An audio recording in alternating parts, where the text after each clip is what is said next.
Donc, bonjour Monsieur Schoumans. Donc, vous êtes journaliste au Monde et vous êtes notamment chargé des Benelux, de l'OTAN et des affaires européennes aussi. Et tout d'abord, je voudrais bien vous demander, sur le rôle des médias dans la perception des citoyens sur l'Union européenne. Quel est le rôle des médias dans tout ça?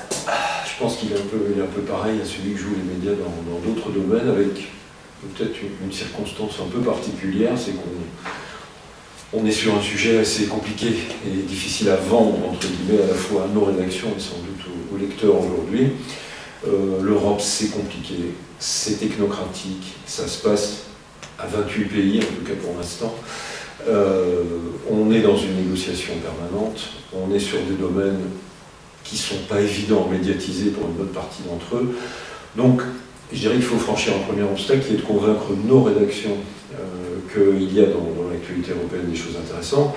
Globalement, dans un journal comme le mien, ça arrive à se faire assez facilement. Après, il y a une deuxième étape, c'est qu'il faut intéresser le lecteur à ce qui se trouve dans le journal, ou sur une chaîne de télé, ou sur une antenne radio, voire sur un réseau social aujourd'hui.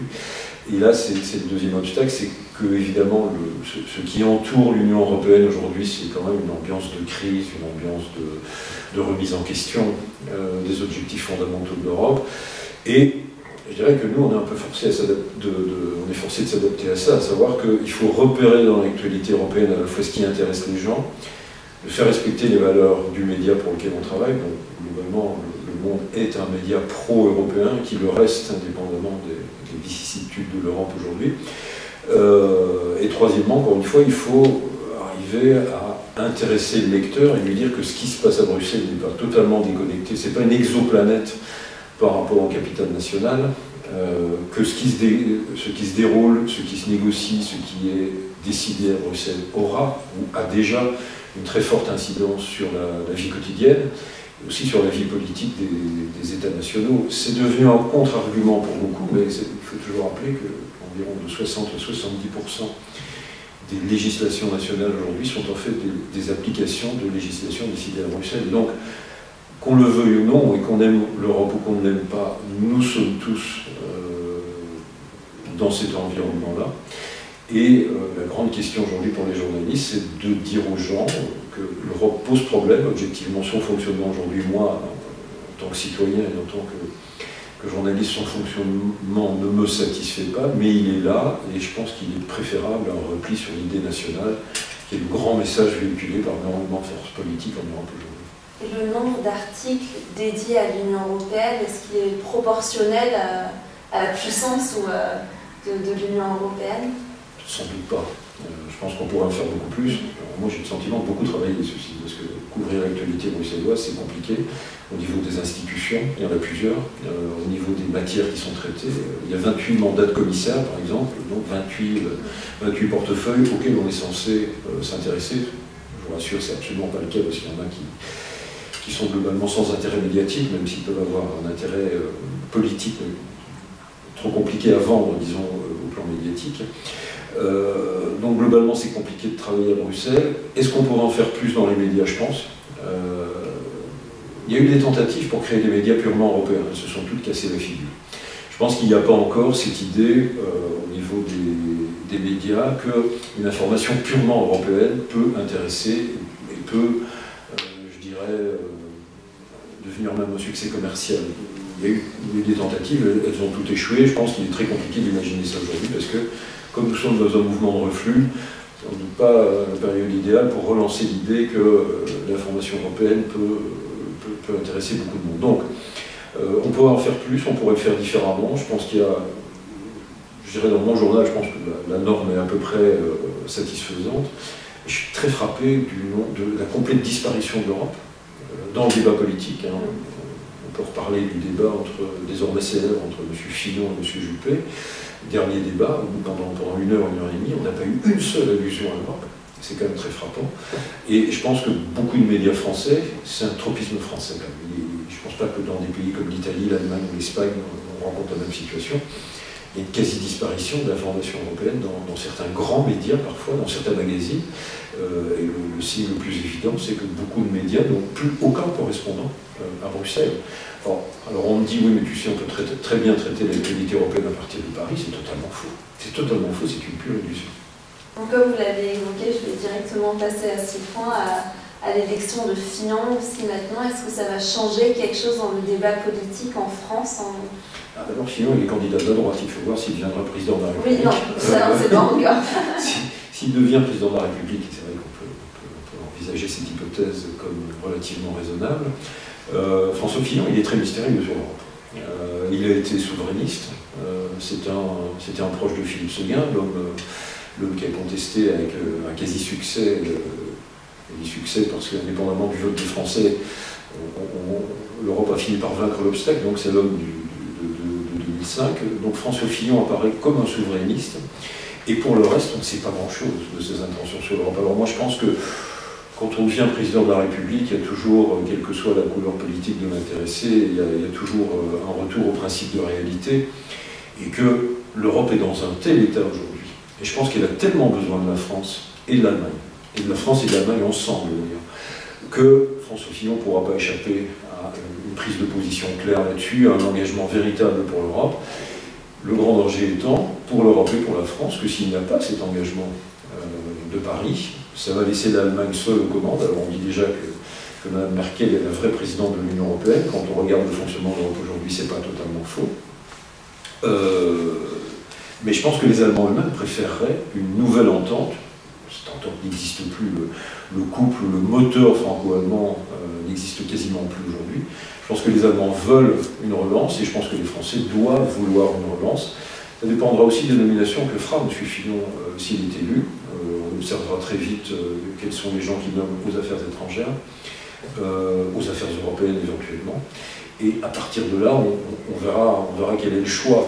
Moi, j'espère pour la France et pour l'Europe que ce sera un choix raisonnable, avec des gens qui ne doivent pas nécessairement être des Européens fervents, mais qui sont des gens qui ont quelque chose à dire, quelque chose à proposer pour l'Europe. Malheureusement, la diplomatie française aujourd'hui, qui est pourtant très bien représentée à Bruxelles, je veux dire au niveau de ce qu'on appelle la représentation permanente, donc l'ambassadeur et tous les fonctionnaires qui l'assistent, tous les diplomates qui l'assistent. La France là est très bien représentée, mais la France ne pèse plus d'un poids suffisant sur la scène européenne aujourd'hui. Donc je pense que beaucoup de gens attendent du futur président français, je ne vais pas parler de la future présidente éventuelle parce que là les choses me semblent très claires, il n'y aura plus d'Europe grâce à elle. Si c'est François Fillon, voire un candidat de gauche qui, par miracle semble-t-il, devenait président français, je pense qu'il y a une vraie attente par rapport à ce qui peut se dérouler à Paris. Vous avez parlé du couple franco-allemand, on le considérait plutôt comme le moteur de la construction européenne. Qu'est-ce qui explique qu'il est devenu si faible maintenant ? Je dirais malheureusement la faiblesse du président sortant.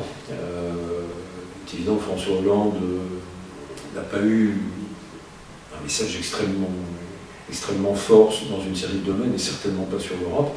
Il a été présent sur la scène, je dirais, diplomatique et sécuritaire. C'est-à-dire que la France, c'est vrai, a pris des initiatives, la France était prête à aider la rébellion syrienne, la France était prête à s'engager davantage contre le régime de Bachar el-Assad, elle a réclamé son départ, la France est intervenue militairement dans la coalition, elle joue un rôle important, elle a joué un rôle important dans les printemps arabes, mais au-delà de ça, sur, je dirais, le rôle que l'Europe unie aurait pu jouer, on l'a très peu entendu, et je pense que l'affaiblissement, je dirais, intérieur de François Hollande sur la scène française a fait en sorte qu'il a été tellement absorbé par les nombreux problèmes qui existaient en France, problèmes qu'il avait en partie créés par ses déclarations ou par son incapacité à les résoudre, a fait que la France est apparue comme un pays en crise aux yeux des Allemands, aux yeux de beaucoup de partenaires de la France en Europe aujourd'hui. Elle apparaît comme un pays en difficulté, mais dont on attend qu'il se relève.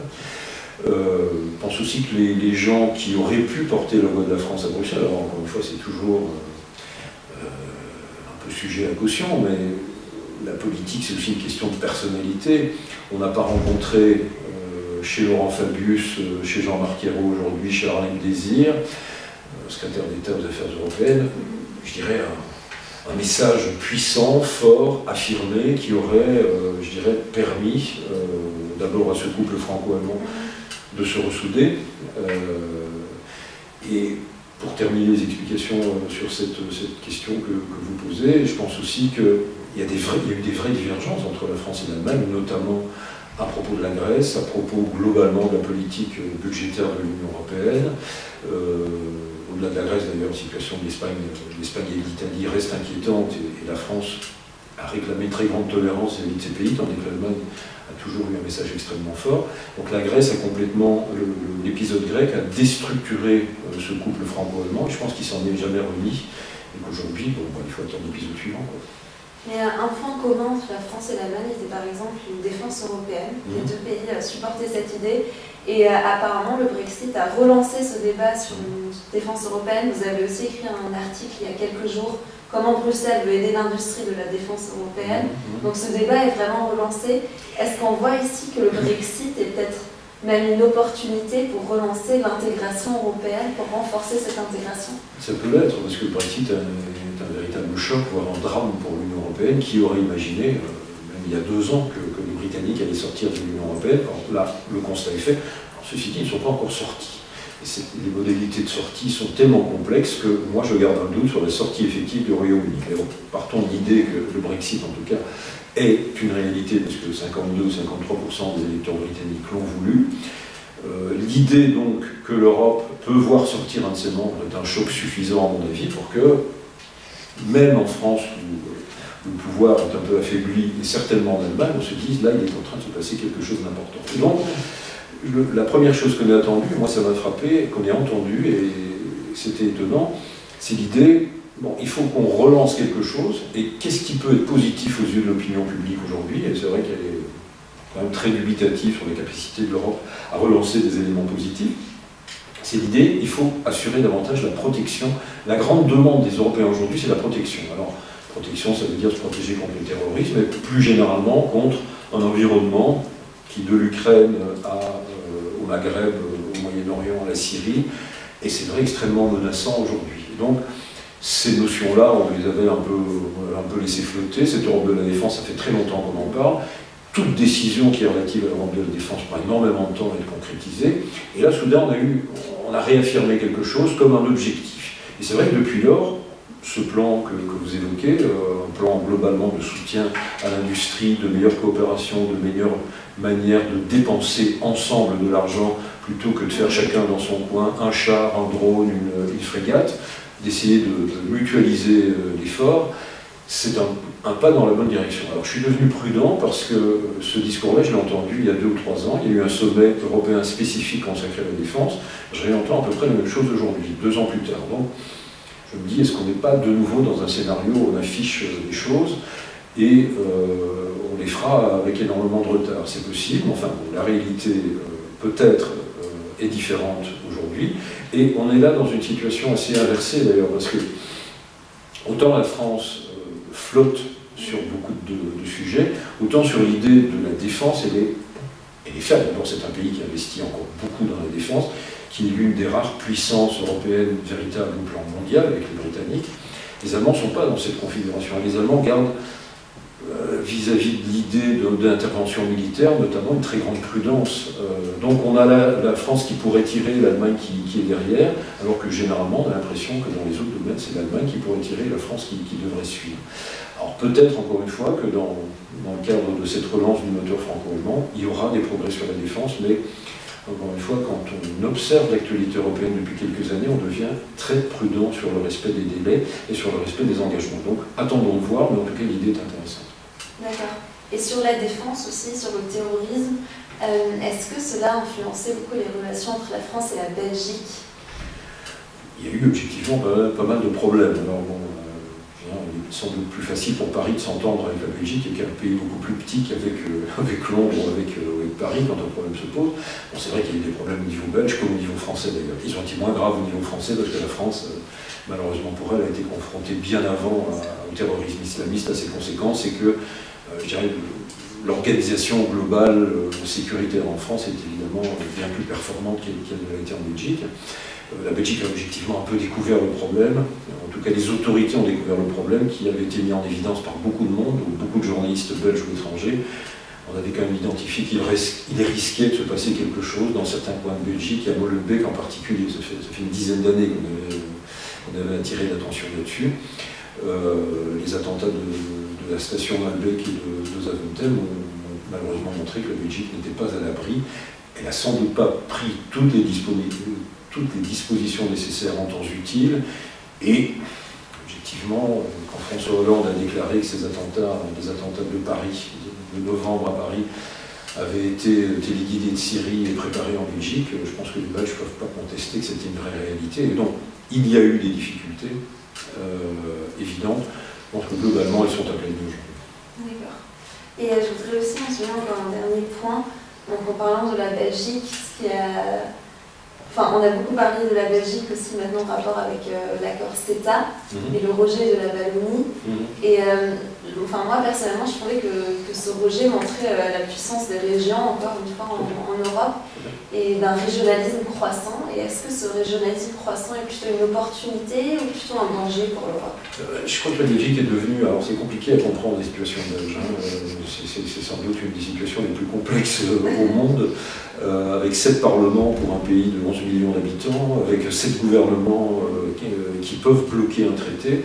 Moi, ce qui m'a beaucoup intéressé dans cette... D'abord, donc la Belgique est un État fédéral, c'est pas le seul au monde. L'Allemagne, les régions, les Länder allemands sont extrêmement puissants également. Donc, globalement, ni la Belgique ni l'Allemagne ne sont les États qui dysfonctionnent le plus en Europe aujourd'hui. Ce qui démontre aux Français notamment, qu'un système fédéral n'est pas nécessairement une aberration et un dysfonctionnement garanti. 2, ce qui était très intéressant dans l'épisode CETA, à la fois pour la Belgique et pour la construction européenne, c'est l'idée que, objectivement, on a signé des centaines de traités de ce type sur les 10, 20, 30 dernières années, ils n'ont jamais posé problème. Pourquoi? Parce que je pense qu'il y avait l'idée, bon, ça se fait à Bruxelles, c'est un peu compliqué, mais c'est sûrement bénéfique. On fait confiance à la machinerie européenne, et cette idée que la mondialisation, le commerce pouvait nous apporter la stabilité politique, la prospérité économique, ça s'est imposé pendant très longtemps. Puis là, soudain, je pense que d'abord, les sentiments de l'opinion publique globalement en Europe ont changé, et il y a soudain aussi un Parlement qui a fait le travail que d'autres parlements n'ont visiblement pas fait, c'est de dire, bon, ben, on a un texte, on va regarder. Et on a regardé, moi j'étais très sceptique sur ce travail au départ, et puis je suis allé écouter à Namur, puisque le Parlement wallon siège à Namur, je suis allé écouter les travaux qui se menaient là-bas, je dirais que j'ai été impressionné, à la fois par la qualité du travail, par la minutie que les députés wallons avaient mise, et par les conclusions qu'ils en tiraient. C'était la première fois, j'ai l'impression, que dans une région, mais ça aurait pu se passer dans un État fédéral simplement, ou dans un Parlement fédéral simplement, les parlements fédéraux en Belgique ou ailleurs n'ont pas fait ce travail, on a découvert qu'il y avait quand même des choses très étonnantes, que l'opinion publique ignorait totalement, et que même les journalistes, et même les journalistes basés à Bruxelles, ignoraient totalement. Moi, je ne savais pas exactement comment fonctionnait un tribunal d'arbitrage, je ne savais pas non plus que on pouvait donner carte blanche au Canada en l'occurrence pour envoyer en Europe de la viande aux hormones par centaines de tonnes. Je dirais que c'est très intéressant, et d'ailleurs ça va poser problème pour la future négociation de ce type de traité, mais en tout cas sur le plan démocratique, un Parlement, alors, il y a sans doute des raisons de politique intérieure qui jouaient, des raisons de rivalité entre le gouvernement régional wallon et le gouvernement fédéral qui sont de deux couleurs politiques radicalement différentes. Donc il y avait ces éléments-là sans doute, il y a peut-être une volonté de mise en évidence aussi de certains élus régionaux, mais sur le fond, pour l'Europe, la question est posée, est-ce qu'on peut continuer à négocier ces traités en secret? Est-ce qu'on peut les voter les yeux fermés? Est-ce que les opinions doivent accepter telle quelle l'idée que le commerce international est une garantie, je dirais, à la fois de prospérité économique, mais aussi de bien-être pour nous tous? Est-ce qu'on est rassuré à l'idée de manger de la viande aux hormones? Moi, pas personnellement. Bon, voilà, toutes ces questions-là sont posées désormais, et le problème pour l'Europe, c'est que ça va devenir compliqué désormais. Alors, je pense que le TTIP américain, lui, grâce à Donald Trump, il est définitivement enterré, mais sur les autres traités de ce type qu'on pourrait très bien négocier, visiblement la méthode va être de plus en plus contestée, donc il va falloir l'adapter. Et ça c'est vraiment intéressant, je trouve. D'accord. Voilà.